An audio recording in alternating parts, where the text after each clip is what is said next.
It's a very, very good sign about the way you're thinking, because we have a whole load, and I'm talking billions with a B, people that basically will not care about what they do.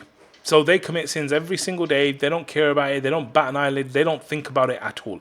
The fact that you're thinking about the sin specifically, it actually is great, because it shows a level of Iman. Only someone who has Iman is thinking about disobeying Allah or doing something wrong and always thinking about it, and it's playing on your mind. The fact that it's playing on your mind and you're thinking about it and you're worried about it and you feel pain about it, this is all good.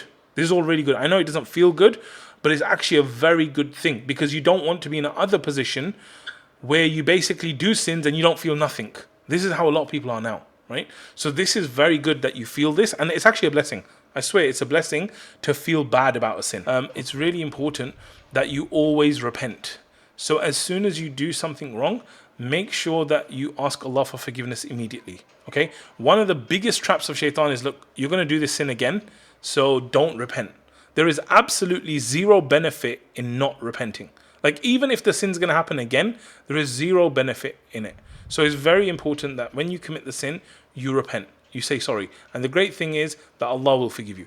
But of course there's conditions to repenting. But I would say to you, never ever leave off repenting.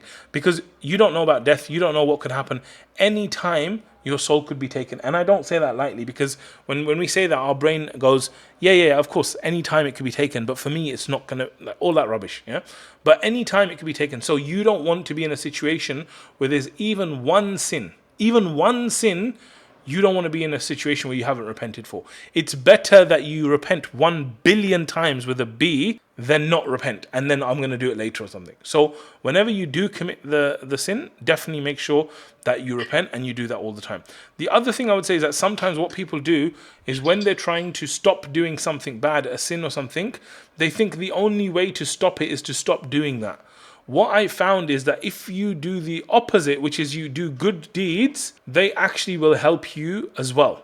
So the Prophet ﷺ said that the good deeds, they extinguish the bad deeds like fire, like water extinguishes fire. So it's not just about stopping the bad deeds, but it's about doing more good deeds. And this is what I found in my life, that a lot of the sins that I stopped, it was more because I started new good things or good deeds that eventually led to other things slipping off, which were negative. So I would say that you should try and do more good deeds.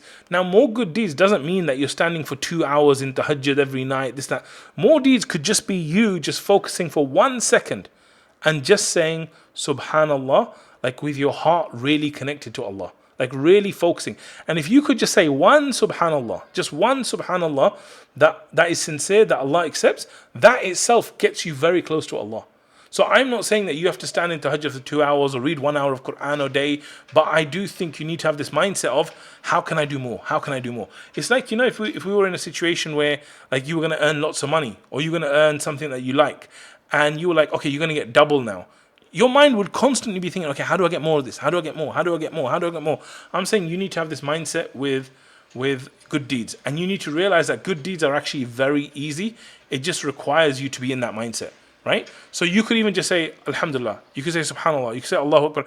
Anything. You could just say like one thing with your tongue sincerely for 1 second, and that could bring you closer to Allah. And when you walk towards Allah, Allah will run towards you. So you need to know that it's just about doing these tiny, tiny things in any moment that you're free. And this is one of the things I found with the scholars, which was amazing. When I spent time with a lot of the scholars, the knowledgeable people, students of knowledge, all this thing, they did one thing that I just didn't find normal human beings doing. So for example, I'm driving this sheikh and we're together for 2 hours in a car because of traffic, this, that and the other.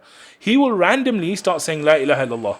He will say Astaghfirullah. He will say Allahu Akbar. He will just start remembering Allah just randomly. And I don't see no one except scholars and students of knowledge and stuff doing that.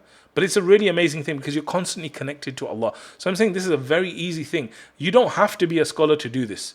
Okay, but you just need that resolve where you're just like, if you're just free and you're doing nothing, you say Astaghfirullah.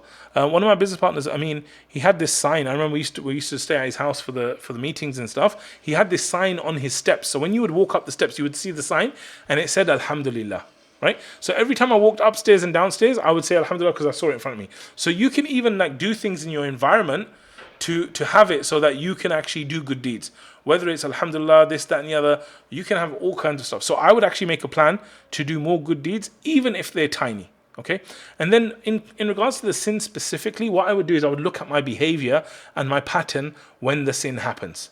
Okay. So let's assume that I always argue with work colleagues. I would look at, okay, how do I argue? Well, usually what happens is, I haven't had lunch that day. And then after lunch, they come to me and they dump their work on me. And then I say this. And I would look at the patterns of this sin. And then when I look at the patterns, I'll be like, okay, identifying what are the big triggers. And then I'll be like, okay, when the triggers happen next time, what can I do instead of trying to do this? How am I going to make this happen? I'll start thinking about that. But also, because we live in a world where we're blessed, where we have the internet, alhamdulillah, you can actually go on YouTube and you can search for the specific problem that you're going through and just search overcoming this, or how to stop doing this, or how to be doing this.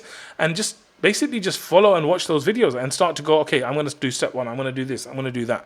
And then you can actually, you don't have to expose us, and you can just go directly into it. You can look into it. You can get lots of free resources on how to actually do those things.